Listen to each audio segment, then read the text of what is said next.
untuk bisa kita memancing turunnya pertolongan Allah terhadap penyakitnya. Maka tentu yang Allah inginkan adalah perubahan, ya, perubahan. Ada sikap yang harus berubah. Artinya gini, sakitnya jelas bukan sakit medis ya. Kalau sakit medis kan dari kemarin sudah sembuh nih. Ya, bukan sakit medis. Artinya ada hal lain yang harus diperhatikan. Kenapa sampai sekarang belum sembuh ya? Maka tentunya yang dibutuhkan adalah pemahaman secara utuh. Jangan hanya pemahaman pada pihak penyakit saja. Oh, ini sakit, ini penyakitnya. Oh, berarti harus diobati penyakitnya. Tapi ada pemahaman umum yang harus dipahami bersama oleh semuanya, ya, bapak ibunya, saudara-saudaranya. Maksud saya begini, jangan semata-mata dalam mencari kesembuhan semata-mata mau cari sembuh gitu. Terlalu kecil nilai kita kalau hanya mau cari sembuh toh gitu, gara-gara mau cari sembuh sampai melangkahi syariat agama. Ya, dia tidak perhatikan lagi halal haram. Ya, dia tidak perhatikan lagi yang mana yang dibolehkan dan mana yang dilarang. Ya, padahal pengobatan jenis ini dilarang oleh agama. Ya. Ya banyak gitu. Saking pandeknya sampai yang tadinya misalnya dia tidak mau ke dukun kemudian dia ke dukun. Banyak begitu. Padahal kan mendatangi dukun kan dilarang. Ya. Barang siapa yang mendatangi dukun maka apa ancamannya? Barang siapa mendatangi dukun maka 40 hari ibadahnya enggak diterima. Nah, ini yang harus kita hindari ya.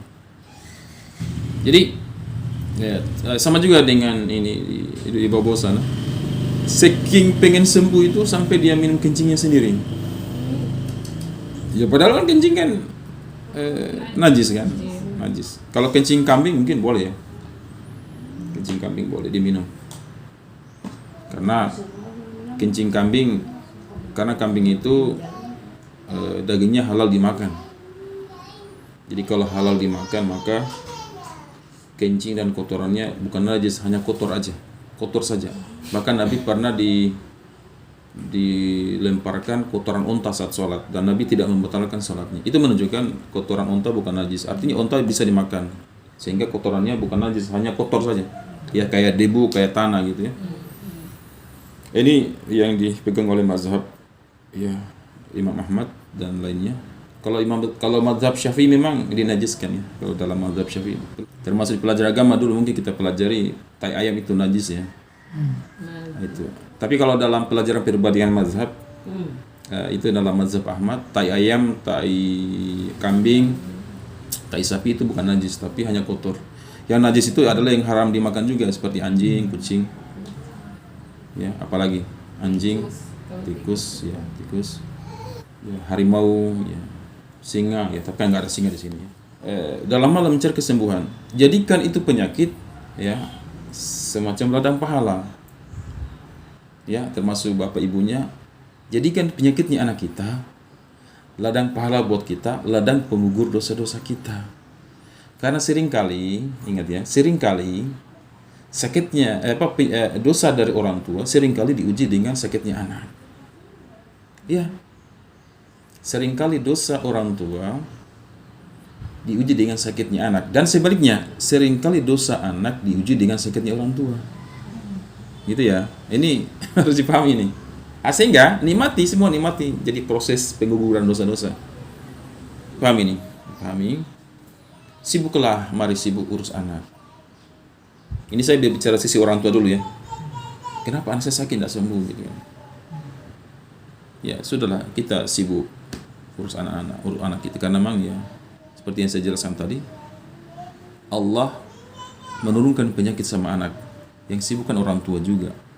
Bukan hanya sibuk itu, tapi bukan hanya sibuk waktu, tapi tenaga.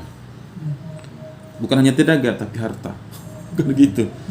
Jadi obat, perjalanan ke bawah-bawah, transportasi, akomodasi. Undang saya juga ke sini ada akomodasi lagi. Kan gitu, kan harta. Artinya begini. Jadi apa yang dikeluarkan itu bagian dari apa yang dikeluarkan semua tenaga, pikiran, waktu, harta.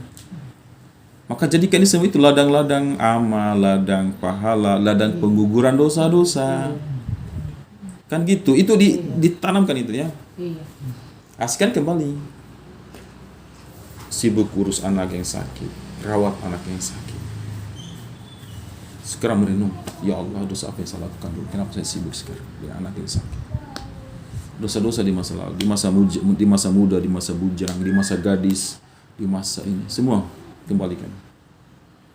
Karena seperti saya katakan tadi, seperti pesannya ibunya Umar Mita, Ustaz Umar Mita, seringkali dosa itu bisa diampuni, seringkali dosa diampuni itu tanpa dengan bertobat, hanya dengan kesibukan pada suatu kegiatan. Ya. Contoh tadi saya ambil contoh tadi klien saya yang lumpuh 10 tahun lumpuh. Ya, 10 tahun lumpuh.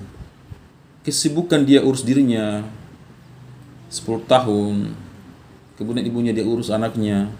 Saya kira ini kan bagian dari pengguguran dosa-dosa ini. Pengguguran dosa-dosa, peningkatan amal dan peningkatan derajat. Tidak semua untuk menggugurkan dosa itu harus dengan istighfar, dengan taubat, tidak semua. Tidak semua untuk menggugurkan dosa dengan amal, tidak semua. Kadang-kala keguguran dosa untuk bersabar dengan ujian, bersabar dengan musibah, bersabar dengan penyakit. Gitu ya. Dan bagian dari pensucian jiwa. Kita disucikan jiwa kita, disucikan harta kita. Harta. Nah, sekarang kan tinggal merenung. Harta keluar, kesucian harta. Agar kita sadar, oh ternyata memang kita tidak mampu atur diri kita tidak mampu atur anak kita.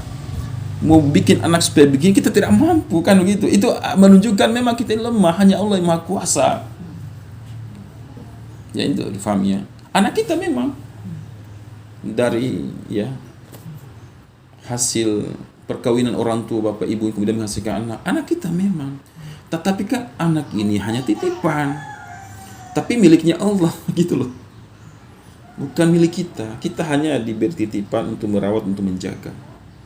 Dan ketika Allah menghendaki sesuatu, ya Allah tinggal bikin sesuatu sesuai kehendaknya. Iya, sesuai dengan kehendaknya, ya Bu Haji ya.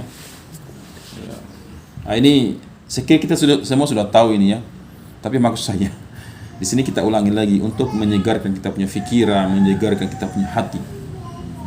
Kemarin saya sudah jelaskan waktu di bawah kan sakitnya orang tua saling memaafkan dengan saudaranya misalnya. Ya. Karena itu semua berkesinambungan, semua itu ada hubungannya. Dan kita tidak sedang bahas jin. Kalau bahas jin itu tidak terlalu, meskipun dia ada gangguan jin, tapi nggak penting itu. Ya memang gangguan jin betul. Saya akui gangguan jin. Tetapi untuk membahas jin nggak penting. Karena jin itu dia kayak virus ya, kayak semacam virus. Kita bicara jin itu sama kita bicara virus. Virus itu akan selalu ada dalam tubuh kita. Virus itu akan selalu ada dimanapun berada. Sama dengan jin itu akan selalu ada. Dalam diri kita ada potensi gangguan jin, ada. Dalam diri kita ada potensi virus, termasuk corona. Kita tidak penting itu bahas virusnya, bagaimana kita mau ngusir virusnya, nggak penting. Karena memang akan selalu ada virus. Yang utama adalah bagaimana kita membentuk kekebalan tubuh kita. Kita bentuk kekebalan tubuh supaya virus tidak mempengaruhi tubuh kita. Sama dengan sakit nyani, gangguan jin, betul.